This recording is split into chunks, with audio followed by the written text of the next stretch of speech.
चलिए देखिए स्टार्ट करते हैं।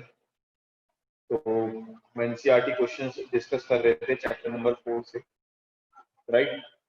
उन क्वेश्चंस को हम कंटिन्यू करते हैं।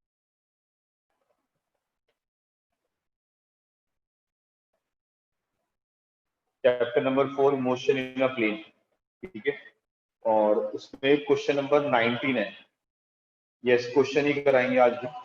जब तक क्वेश्चन कंप्लीट नहीं हो तब तक क्वेश्चन ही कराने हैं, ठीक है। सो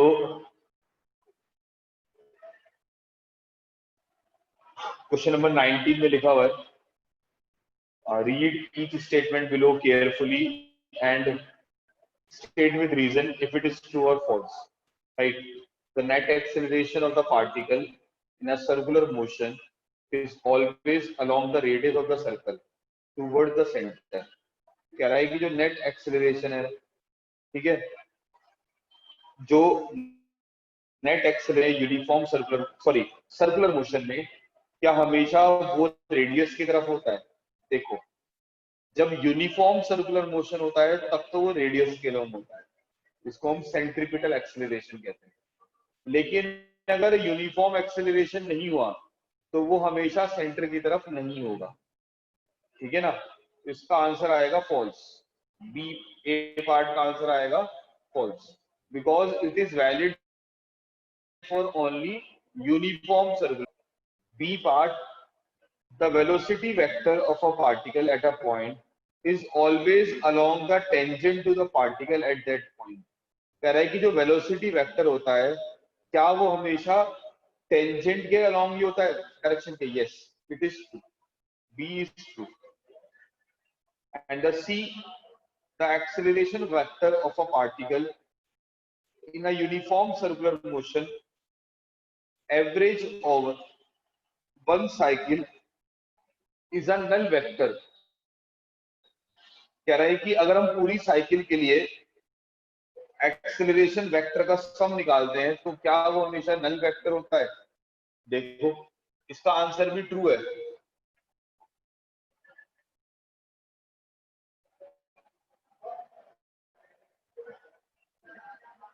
अगर वो यूनिफॉर्म सर्कुलर मोशन करेगा पार्टिकल तो आप ये देखो, यहाँ पे उसका एक्सेलरेशन इधर होगा, जब वो यहाँ आएगा तो उसका एक्सेलरेशन इधर होगा, जब वो यहाँ आएगा तो उसका एक्सेलरेशन इधर होगा, इधर होगा। ऐसे करके आप देखो हर बार डायरेक्शन अपोजिट आएगी डायमेट्रिकली, और जब डायरेक्शन अपोजिट आएगी तो वो कैंसिल आउट करके आंसर क्या प्रोवाइड करेंगे आपको? जीरो प्रोवाइड करेंगे। सही, हमारी बातें नहीं है तो आंसर आएगा इसका जीरो, तो इट इज ट्रू। तो A is false but B and C is true. Why A is false? Because in A the answer should be uniform circular motion, but here it is given circular motion, ठीक है। Okay, next question देखते हैं, question number 20।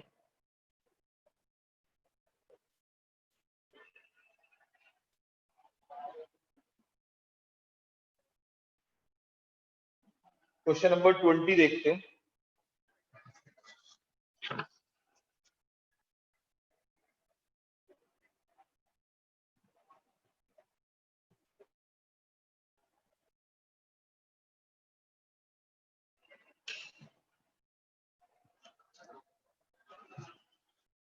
चलिए देखिए,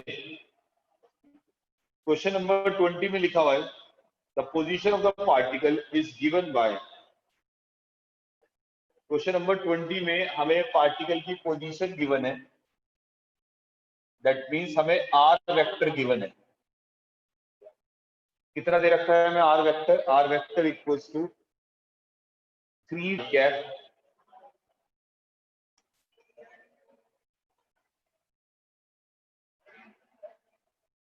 ठीक है minus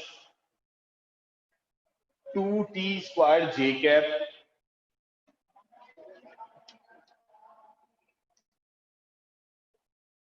plus 4k cap.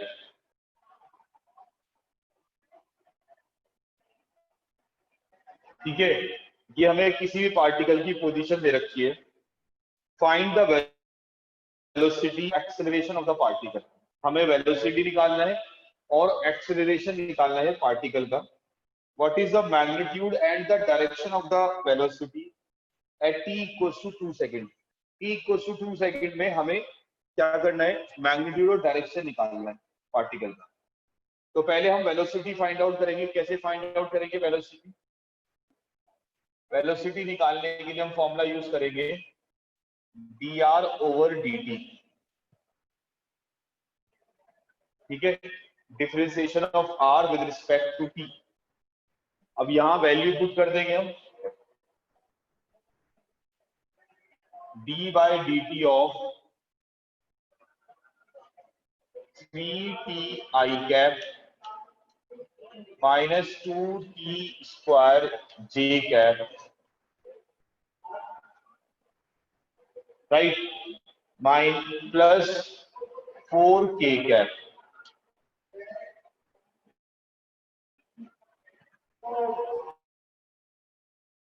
इसका हम डिफरेंशिएशन करेंगे तो 3t का डिफरेंशिएशन 3 आएगा, 2t स्क्वायर का 4t आएगा और 4 का 0 आएगा, राइट। 4 का क्या आएगा? 0। ये क्या आ गया हमारे पास? वेलोसिटी आ गया।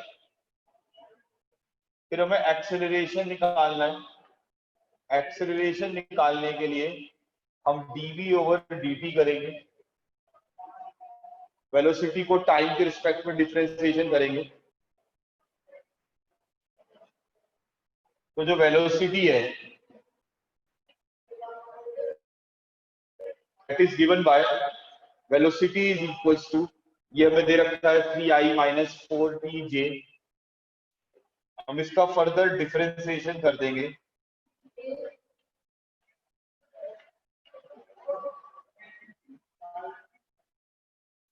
तो 3 का डिफरेंशिएशन क्या आएगा? 0 और 4t का डिफरेंशिएशन क्या आएगा? 4। तो ये आ जाएगा -4j कैप। ये हमारे पास एक्सेलरेशन आ जाएगा। ठीक है, अब वो आपसे कह रहा है कि आपको वेलोसिटी के बारे में बताना है टाइम इक्वल्स टू 2 सेकंड पे। तो t की जगह 2 रख देंगे वेलोसिटी में, तो v वेक्टर आ जाएगा हमारे पास 3i cap minus 8j cap. t की जगह 2 रख देंगे तो ये आ जाएगा 3i cap minus 8j cap. अब हमें मैग्नीट्यूड बताना है इसका, तो मैग्नीट्यूड कैसे बताएंगे? मैग्नीट्यूड बताने के लिए हम सिंपल है तरीका, अंडर रूट आई के साथ वाले का स्क्वायर जे के साथ वाले का स्क्वायर, तो ये √73 आ जाएगा। और फिर हमें डायरेक्शन बतानी है, तो डायरेक्शन कैसे बताएंगे? आप देखो x में 3 चल रहा है, y में 8 चल रहा है, तो हम इससे डायरेक्शन निकाल सकते हैं। tan beta equals to -8/3, that means beta equals to tan inverse -8/3। इससे आप डायरेक्शन दे देंगे। ठीक है, यहाँ बीटा का मतलब होगा the angle made with the x axis, beta angle with positive x axis, right. करो।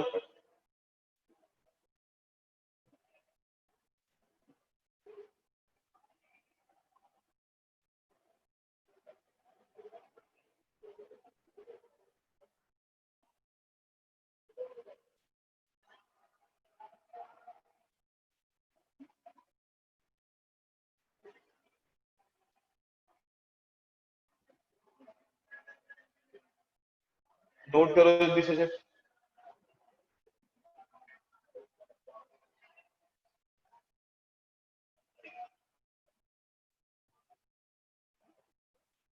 कोई डाउट है तो पूछ लो बेटा, कोई अगर स्टेप समझ में नहीं आया तो।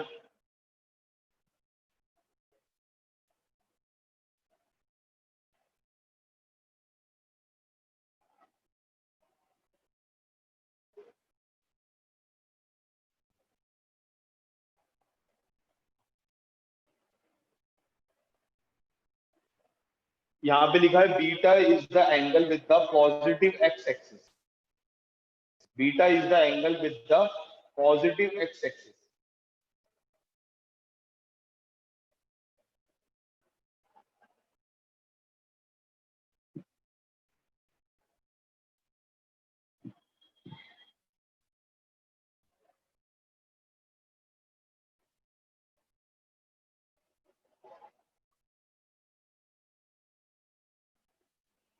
करिए कॉपी करें जिसे।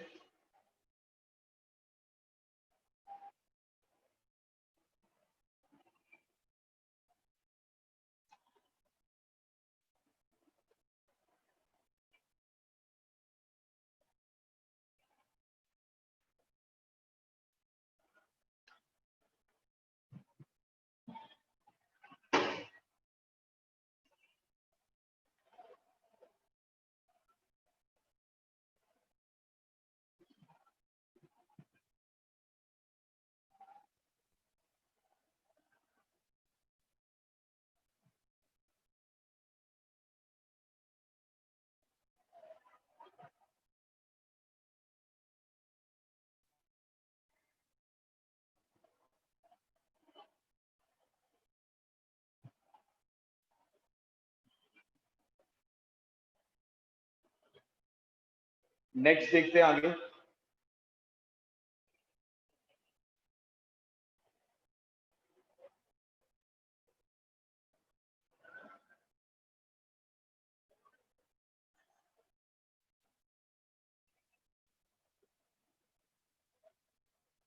नेक्स्ट क्वेश्चन देखते हैं, question number 21। A particle starts from origin at t equals to 0 second with a velocity 10 j cap। एक पार्टिकल है वो ओरिजिन से स्टार्ट कर रहा है और उसकी स्टार्टिंग में जो वेलोसिटी है 10 j कैप। तो हमें ये दे दिया इन्होंने, ये हमें यू दे दिया initial velocity, initial velocity is 10 j cap metre per second. ठीक है, now moves in x y plane with a constant acceleration of 8 i cap plus 2 j cap. हमें एक्सेलरेशन दे दिया 8 i कैप प्लस 2 j। ठीक है, now at what time is the x coordinate of the particle is 16 metre. हमें पता लगाना है कि कितने टाइम पर जो एक्स कोऑर्डिनेट है वो 16 मीटर होगा, और वहां पे वाई कोऑर्डिनेट भी निकालना है और टाइम भी निकालना है। ठीक है, टाइम तो निकालनी है, टाइम तो ये पार्ट में निकालना है, सी पार्ट में स्पीड निकालनी है। ए पार्ट में टाइम निकालना है और सी पार्ट में क्या निकालनी है, स्पीड निकालनी है। तो कैसे करेंगे आप देखिए, सबसे पहले आप ये जो एक्स और वाई है इनसे आप डिस्प्लेसमेंट वेक्टर बनाएंगे, क्योंकि वो ओरिजिन से स्टार्ट कर रहा है। तो जो डिस्प्लेसमेंट वेक्टर होगा वो सिंपल एक्स वाई की टर्म में बन जाएगा। मतलब हम डिस्प्लेसमेंट वेक्टर को लिख देंगे 16 I cap plus Y J cap, ये डिस्प्लेसमेंट वेक्टर हो जाएगा। अब आप इसके अंदर न्यूटन सेकंड इक्वेशन का यूज करके आगे सॉल्व करेंगे। ठीक है, देखें न्यूटन सेकंड इक्वेशन क्या होती है, S is equals to U T plus half square. ये हमारे पास डिस्प्लेसमेंट वेक्टर का फॉर्मूला होता है। तो डिस्प्लेसमेंट वेक्टर है कितना, 16 I cap plus Y J cap, u is 10 p j cap plus a is 8 i plus 2 j। तो इसको लिख देंगे, चलिए 4 i plus j into T square. 2 common लेके कैंसिल आउट कर दिया उसमें से।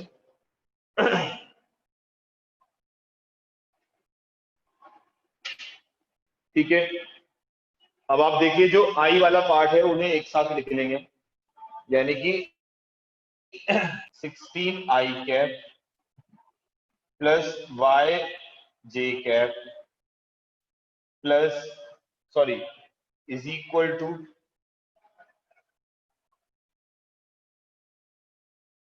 4t² i cap plus j cap common ले लेंगे तो ये आ जाएगा 10t प्लस t²। ठीक है, 10t प्लस t²।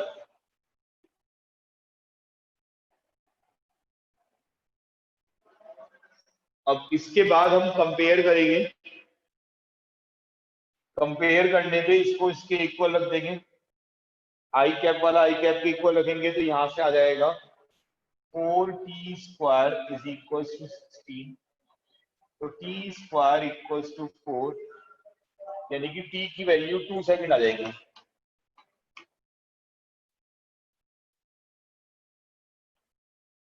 ये ए पार्ट का आंसर आ गया। ठीक है, फिर हम बी पार्ट का आंसर निकालने के लिए हम क्या करेंगे, जे कंपेयर करेंगे तो y की वैल्यू आएगी 10t प्लस t²। यहाँ पे हम क्या करेंगे, t की जगह वैल्यू पुट कर देंगे, t की जगह हम रख देंगे क्या 2 सेकंड, यहाँ आ जाएगा y इक्वल्स टू 20 प्लस 4 मतलब 24। फिर हमें सी पार्ट में क्या निकालना है, हमें सी पार्ट में स्पीड निकालनी है। स्पीड कैसे निकालेंगे, वेलोसिटी निकालेंगे पहले, v equals to u plus at होता है, तो u की जगह u की वैल्यू रख देंगे,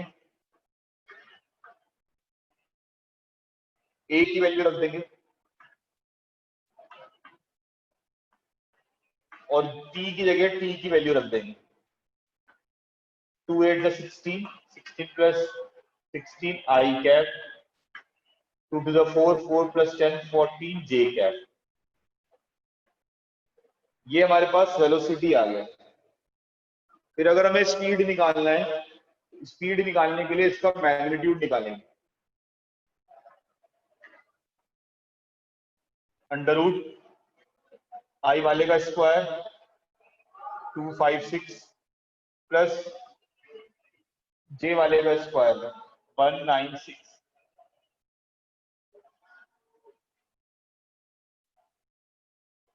इनको हम ऐड कर देंगे, इससे स्पीड आ जाएगा हमारे पास।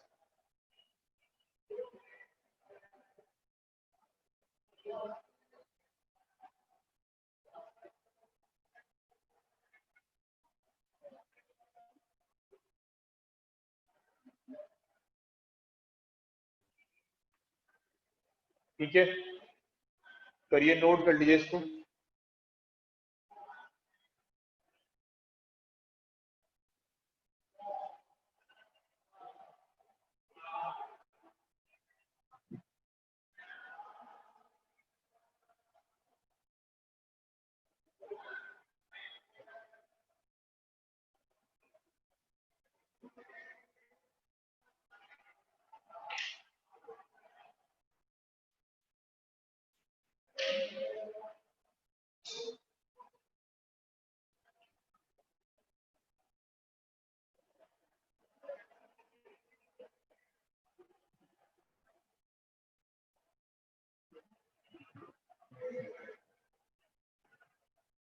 करिए नोट कर लीजिए सर।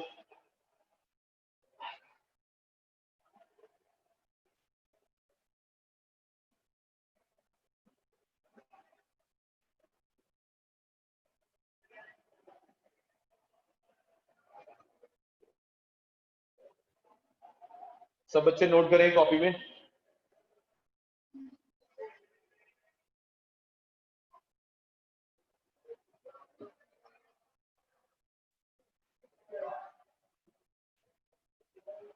चलिए नेक्स्ट क्वेश्चन देखते हैं।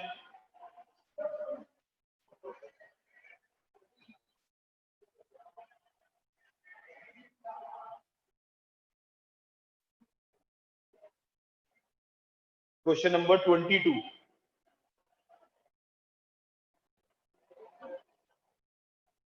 क्वेश्चन नंबर 22 में लिखा हुआ है I and J are the unit vector along x axis and y axis respectively. What is the magnitude and direction of I plus j and I minus j? हमें I plus j को suppose करिए मान लेते हैं I plus j को n1 vector मान लेते हैं।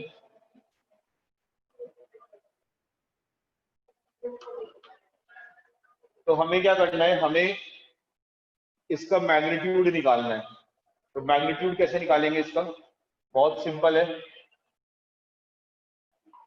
अंडर रूट आई वाले के साथ का स्क्वायर जे वाले के साथ का स्क्वायर दैट इज √2। और ऐसी दूसरा वेक्टर दे रखा है हमें आई माइनस जे,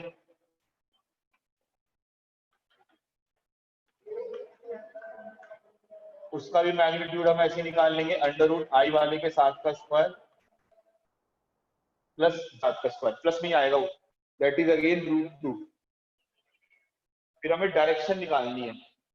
डायरेक्शन कैसे निकालेंगे, आई प्लस जे का मतलब क्या है कि हम एक्स में 1 चल रहे हैं 1 आई कैप और वाई में ही 1 चल रहे हैं। इससे हम ये डायरेक्शन निकाल लेंगे tan बीटा इक्वल्स टू 1/1 यानी कि बीटा इक्वल्स टू क्या आ जाएगा 45 डिग्री। ठीक है ना, बीटा की वैल्यू क्या आ जाएगी 5 डिग्री। ऐसे ही हम यहाँ पर इसकी निकालेंगे आई माइनस जे की, तो ये क्या होगा, ये x इधर और ये y नीचे बनेगा। तो यहाँ पर भी एंगल सेम आएगा लेकिन बस -45 डिग्री आएगा। इसको अल्फा मान लेते हैं। माइनस इसलिए आया क्योंकि वो नीचे बनेगा। ठीक है, फिर क्या करना है हमें, what is the component of vector a two I J along i plus J I minus J. हमें ये वेक्टर दे रखा है बी पार्ट में,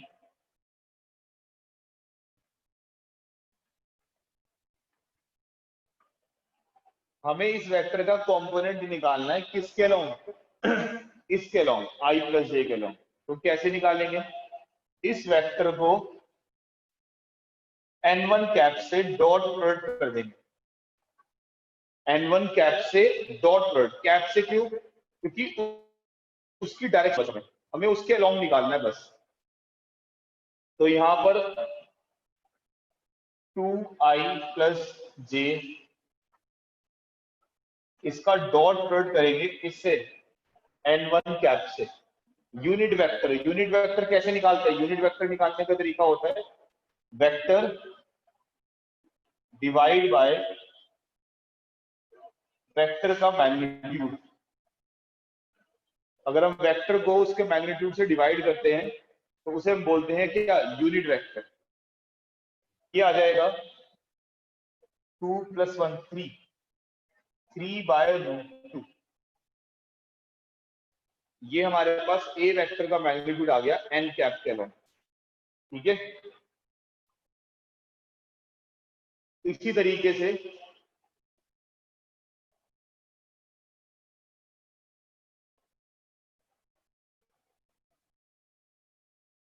हमें इस वेक्टर का मैग्नीट्यूड जो है वो इसके अलोंग भी निकालना है n2 के अलोंग। तो क्या करेंगे इसके अंदर हम, ये जो ए वेक्टर है इस ए वेक्टर को n2 कैप से मल्टीप्लाई कर देंगे, इसके यूनिट वेक्टर से मल्टीप्लाई कर देंगे। ठीक है, तो ये आ जाएगा 2i cap plus 3j cap, इसका यूनिट वेक्टर बना देंगे, वेक्टर डिवाइड बाय वेक्टर का मैग्नीट्यूड। तो ये आ जाएगा i cap minus J cap by √2, 2 - 3 upon √2 -1/√2। ये इसका आंसर आ जाएगा। ठीक है, करिए नोट 30।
पहले नोट कर ले।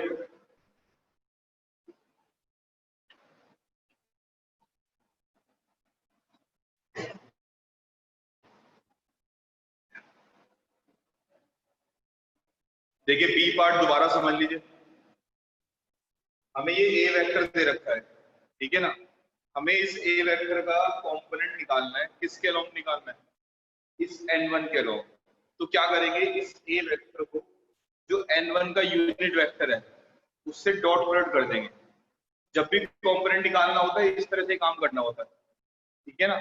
ऐसी n2 से निकालना है तो n2 से कर देंगे डॉट प्रोडक्ट, राइट। चलिए अब इतना ही करते हैं, बाकी फिर कल कराएंगे।